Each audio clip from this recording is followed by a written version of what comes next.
ಯಾಕೇನಾಯ್ತು ಛಾಯಾ? ಬಾ ಹೊರಗೆ. ತಪ್ಪು ಮಾಡ್ತಿದ್ಯಾ ಯುಕ್ತಿ, ನೀನ್ ತಪ್ಪು ಮಾಡ್ತಿದ್ಯಾ. ನನಗ್ ಅವಮಾನ ಮಾಡಿ ತಪ್ಪು ಮಾಡಿದ್ ನೀನು ಛಾಯಾ.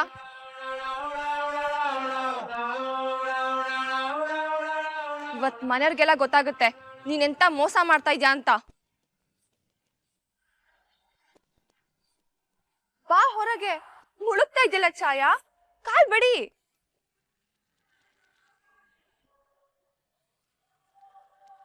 ಸ್ವಿಮ್ಮಿಂಗ್ ಹಾಗೆ ಮಾಡೋದು, ಕಾಲ್ ಯೂಸ್ ಮಾಡು.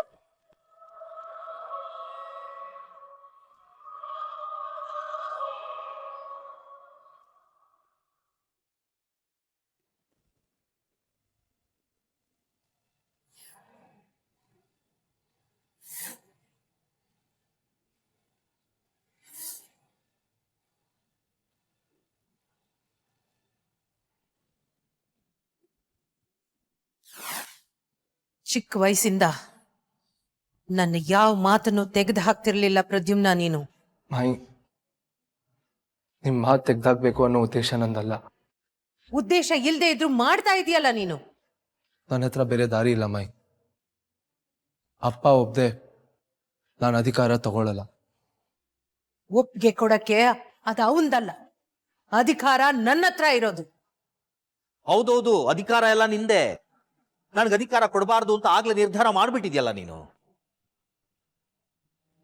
ಮಾತೆತ್ತಿದ್ರೆ ಸಂಪ್ರದಾಯ ಸಂಪ್ರದಾಯ ಅಂತೀಯಲ್ಲ ನೀನು. ಈ ಮನೆಗೆ ಹಿರಿ ಮಗ ನಾನಿನ್ನು ಜೀವಂತವಾಗಿ ಬದುಕಿರುವಾಗ್ಲೇ ಇಡೀ ಅಧಿಕಾರನ ಅವನು ಕೊಡಕ್ ಹೋಗ್ತಿದ್ಯಲ್ಲ, ಇದ್ಯಾವ ಸಂಪ್ರದಾಯ? ನಾನು ವಯಸ್ಸಿಗೆ ಬಂದಾಗ ನನಗೆ ಉತ್ತರಾಧಿಕರಣ ಮಾಡ್ಬೇಕಿತ್ತು. ಅದು ಬಿಟ್ಟು ನೀನೇ ಅಧಿಕಾರ ಹಿಡ್ಕೊಂಡು ಕೂತ್ಬಿಟ್ಟೆ. ನಾನು ಹೋಗ್ಲಿ ಇಂದ್ರನ್ ಕೊಡ್ಬೋದಿತ್ತಲ್ಲ. ನನಗೆ ಅಧಿಕಾರ ಬೇಡ ಅಣ್ಣ. ಆಯ್ತಪ್ಪ, ನಿನಗೆ ಅಮ್ಮನ ಬಿಟ್ರೆ ಆಸೆನೂ ಇಲ್ಲ, ಕನಸೂ ಇಲ್ಲ. ಅದು ಬೇರೆ ಪ್ರಶ್ನೆ. ಅಧಿಕಾರನ ನನಗೂ ಕೊಡ್ಲಿಲ್ಲ, ಇಂದ್ರನಿಗೆ ಬೇಕಾಗಿರ್ಲಿಲ್ಲ. ಸಂಪ್ರದಾಯನೇ ಮುರಿತಾ ಇದ್ಯಾ ಅಂದಮೇಲೆ ಈಶ್ವರಿಗೆ ಕೊಡ್ಬೋದಿತ್ತು. ಅವಳಿಗೆ ಆಸೆ ಇತ್ತು, ಕನಸಿತ್ತು, ಏನಾದ್ರೂ ಕೆಲಸ ಮಾಡ್ಬೇಕು ಅನ್ನೋ ಕಸುವಿತ್ತು. ಯಾಕೆ ಕೊಡ್ಲಿಲ್ಲ? ಮದುವೆ ಮಾಡ್ಕೊಂಡು ಹೋದವಳು ಅವಳಿಗೆ ಹೇಗೆ?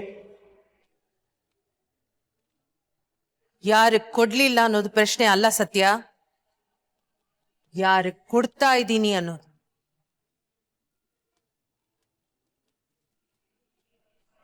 ನಿನ್ನಲ್ಲಿ ಆ ಯೋಗ್ಯತೆ ನನಗೆ ಕಾಣಿಸ್ಲಿಲ್ಲ.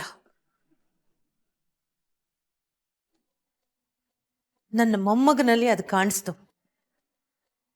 ಅದಕ್ಕೆ ಅವನಿಗೆ ಅಧಿಕಾರ ಕೊಡ್ತಾ ಇದ್ದೀನಿ. ಸಂಪ್ರದಾಯದ ಜೊತೆ ಪ್ರಜ್ಞೆನೂ ಇದೆ ನನಗೆ. ನೀವು ಹೇಳೋದೆಲ್ಲ ಸರಿನೇ ಮಾಯಿ. ನಾನು ಯಾವತ್ತೂ ಇಲ್ಲ ಅಂತ ಹೇಳಲ್ಲ. ನಿಮಗೆ ನಾನು ಯೋಗ್ಯ ಅನ್ಸಿದ್ನಲ್ಲ, ಆ ಖುಷಿ ಇದೆ ನನಗೆ. ಆದರೆ ಅಪ್ಪ ಒಬ್ಬದೆ ನನಗೆ ಈ ಅಧಿಕಾರ ಬೇಡ.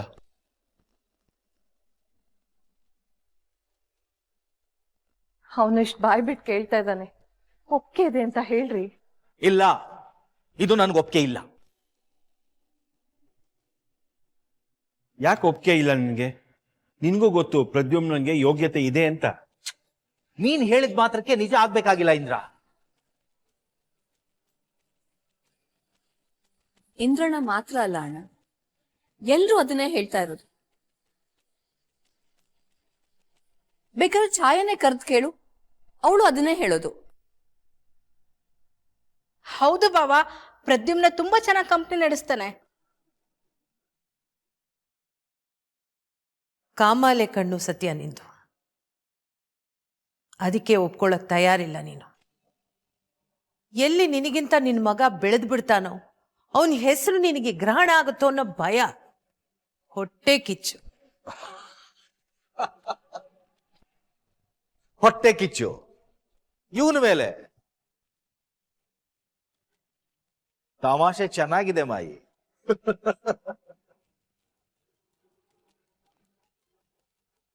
ಒಟ್ಟಿನಲ್ಲಿ ನಿನ್ನ ಮೊಮ್ಮಗನಿಗೆ ಅಧಿಕಾರ ಕೊಡಬೇಕು, ಅದು ನಿನ್ನ ಆಸೆ. ಆಗ್ಲಿ, ಇದಕ್ಕೆ ನನ್ನ ಒಪ್ಪಿಗೆ ಇದೆ.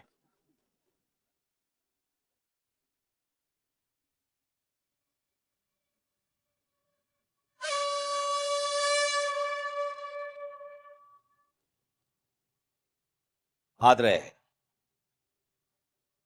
ಒಂದು ಷರತ್ತಿನ ಮೇಲೆ. ಏನದು? ನಿನಗೂ ನೆನಪಿರ್ಬೋದು, ರಾಜರ ಆಸ್ಥಾನದಲ್ಲಿ ಉತ್ತರಾಧಿಕಾರಕ್ಕೆ ಮುಂಚೆ ಯಾರನ್ನ ಆಯ್ಕೆ ಮಾಡ್ತೀವೋ ಅವರು ಅರಣ್ಯ ಪ್ರವೇಶ ಮಾಡಬೇಕಿತ್ತು. ಇವನು ಅರಣ್ಯ ಪ್ರವೇಶ ಮಾಡಲಿ, ಆಗ ನಾನು ಒಪ್ಕೊಳ್ತೀನಿ.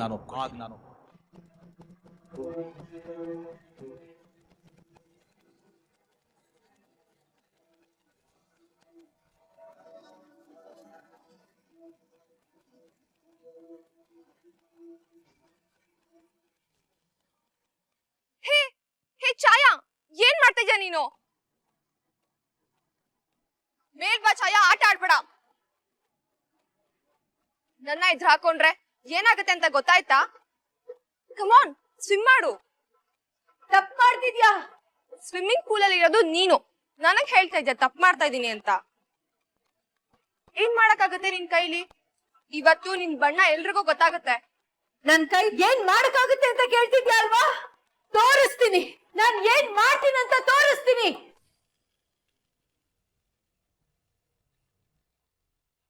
ನಾನ್ ಸತ್ರು ನನ್ನ ಹಠ ಬಿಡೋದಿಲ್ಲ.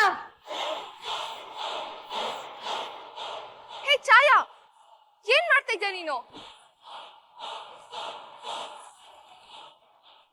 ಛಾಯಾ, ಸ್ವಿಮ್ ಮಾಡು ಛಾಯಾ.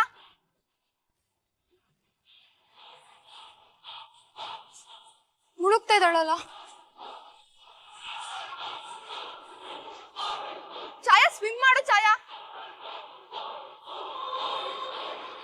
ನೀನ್ ನಿಜವಾಗ್ಲೂ ಸತ್ತೋದ್ರೆ ಎಲ್ಲ ನನ್ ಮೇಲೆ ಬಂದ್ಬಿಡುತ್ತೆ. ಏನ್ ಮಾಡ್ಲಿ ಈಗ?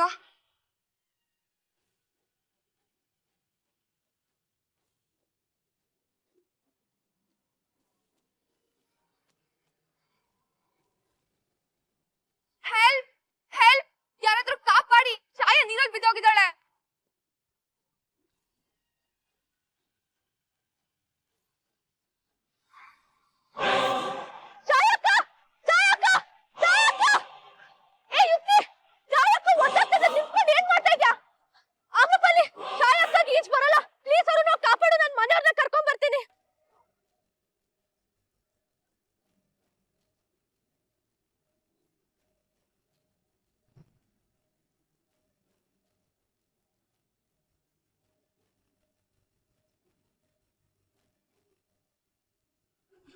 ಅಯ್ಯೋ ಅಮ್ರಪಾಲಿ, ಪ್ಲೀಸ್ ಕಾಪಾಡು ಅವಳನ್ನ. ಏನಾದ್ರೂ ಆಗ್ಬಿಟ್ರೆ ನನ್ ಮೇಲೆ ಬಂದ್ಬಿಡುತ್ತೆ.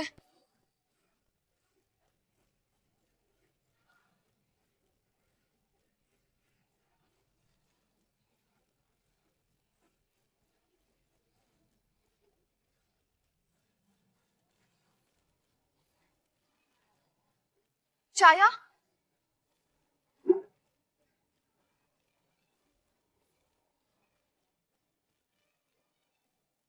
ಎತ್ತಿ ಈ ಕುರ್ಚಿಯನ್ನು ತೆಗೆದುಕೋ.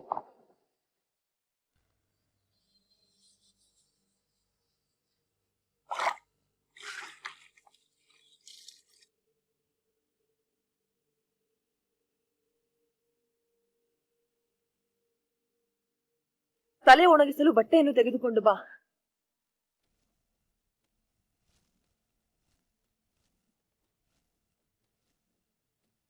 ಸರಿ ಅಮ್ರಪಾಲಿ.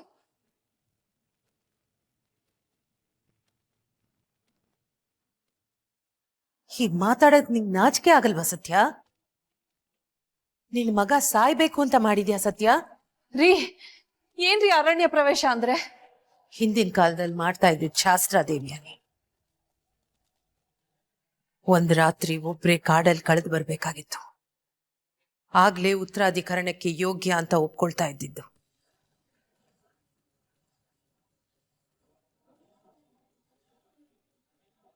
ನಿನ್ನ ಮೊಮ್ಮಗ ಒಪ್ಕೊಳ್ಳಿ ಇದಕ್ಕೆ. ಒಂದು ರಾತ್ರಿ ಅರಣ್ಯದಲ್ಲಿದ್ದು ಗೆದ್ದು ಬರಲಿ, ಆಗ ನಾನು ಒಪ್ಕೊಳ್ತೀನಿ.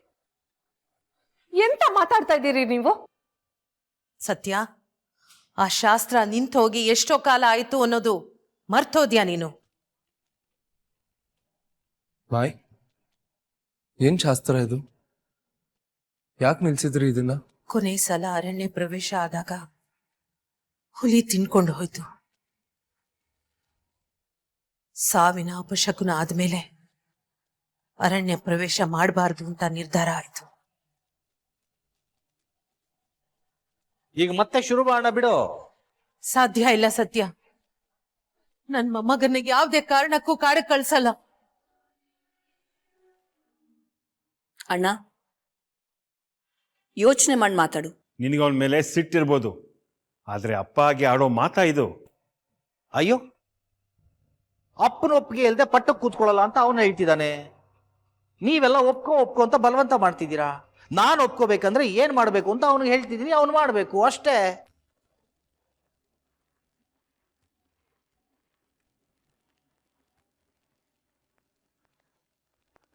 ನಾನು ಏನು ಮಾತಾಡಿದ್ರು ನಿಮ್ಗೆಲ್ಲ ಸಮಸ್ಯೆ ಇದೆ ಅಲ್ವಾ?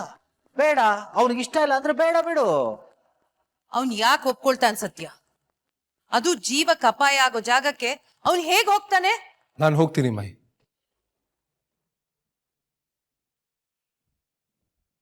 ನನಗೊಪ್ಪಿಗೆ ಇದೆ.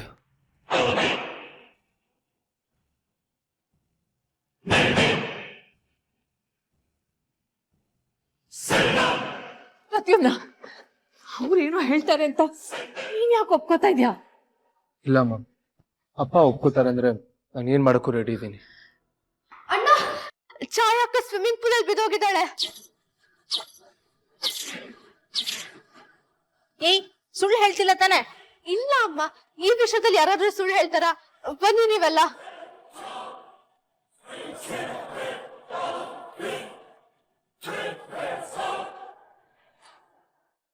ಮಮ್ಮ ಮಮ್ಮ ಛಾಯ ಪೂಲಿಗೆ ಬದ್ಲು ಅಂತ ಹೇಳಕ್ ಇಷ್ಟೊಂದು ಗಾಬರಿ ನೋಡ್ ಬರ್ತಿದ್ಯಾ?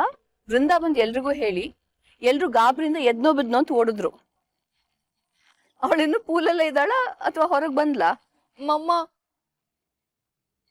ಯಾಕೆಷ್ಟು ಗಾಬರಿ ಆಗಿದ್ಯಾ ಶೋನಾ? ಛಾಯನ್ ಕಂಡ್ರೆ ಇಷ್ಟೊಂದು ಇಷ್ಟ ಅಂತ ನನಗೆ ಗೊತ್ತೇ ಇರ್ಲಿಲ್ಲ. ಅವಳನ್ ಕಂಡ್ರೆ ಇಷ್ಟ ಇಲ್ಲ ಮಮ್ಮ ನನ್ಗೆ. ಮತ್ತೆ ಅದು ಅದು ಅವಳ ಪೂಲಿಗೆ ತಳ್ಳಿದ್ ನಾನೇ. ಏನಂದೆ? ಅವಳನ್ನ ಪೂಲಿಗೆ ತಳ್ಳಿದ್ ನಾನೇ ಅಂದೆ. ತಲೆ ಕೆಟ್ಟಿದ್ಯಾ ನಿನ್ಗೆ? ಸಾರಿ ಮಮ್ಮ, ಐ ವಾಸ್ ಆಂಗ್ರಿ. ಏನ್ ಮಾಡ್ಬೇಕಂತಾನೆ ಗೊತ್ತಾಗ್ಲಿಲ್ಲ. ಸಿಟ್ಟು ಬಂದ್ರೆ ಒಂದ್ 4 ಮಾತು ಬೈಬೇಕಿತ್ತು, ಅದನ್ ಬಿಟ್ಟು ಪೂಲಿಗೆ ತಳ್ಳೋದಾ? ಬೈಬೇಡ ಮಮ್ಮ, ಆಲ್ರೆಡಿ ನಂಗೆ ಕೈಕಲ್ ಶೇಕ್ ಆಗ್ತಾ ಇದೆ. ಏನ್ ಮಾಡ್ಬೇಕಂತ ಗೊತ್ತಾಗ್ತಾ ಇಲ್ಲ. ಎಲ್ರಿಗೂ ವಿಷಯ ಗೊತ್ತಾಗುತ್ತೆ, ಪ್ರದ್ಯುಮ್ನ ವಿಲ್ ಹೇಟ್ ಮೀ. ಅವನು ನನ್ನ ಮನೆಯಿಂದ ಹೊರಗಡೆ ಹಾಕ್ಬಿಡ್ತಾನೆ. ಇಲ್ಲ ಅಂದ್ರೆ ಅವನನ್ನ ಸಾಯಿಸೇ ಬಿಡ್ತಾನೆ. ಹೆಲ್ ಕಿಲ್ ಮೀ. ಹಾಗೇನೋ ಆಗಲ್ಲ. ಹೌದು ಏನೋ? ಹೇಗ್ ಗೊತ್ತು ನಿನ್ಗೆ? ಯಾಕಂದ್ರೆ ನಿಮ್ಮಮ್ಮ ಈಶ್ವರಿ ನಿನಗಿಂತ ಬುದ್ಧಿವಂತ. ನಾನ್ ನೋಡ್ಕೋತೀನಿ, ನಿನಗೇನು ಆಗಲ್ಲ. ನಡಿ.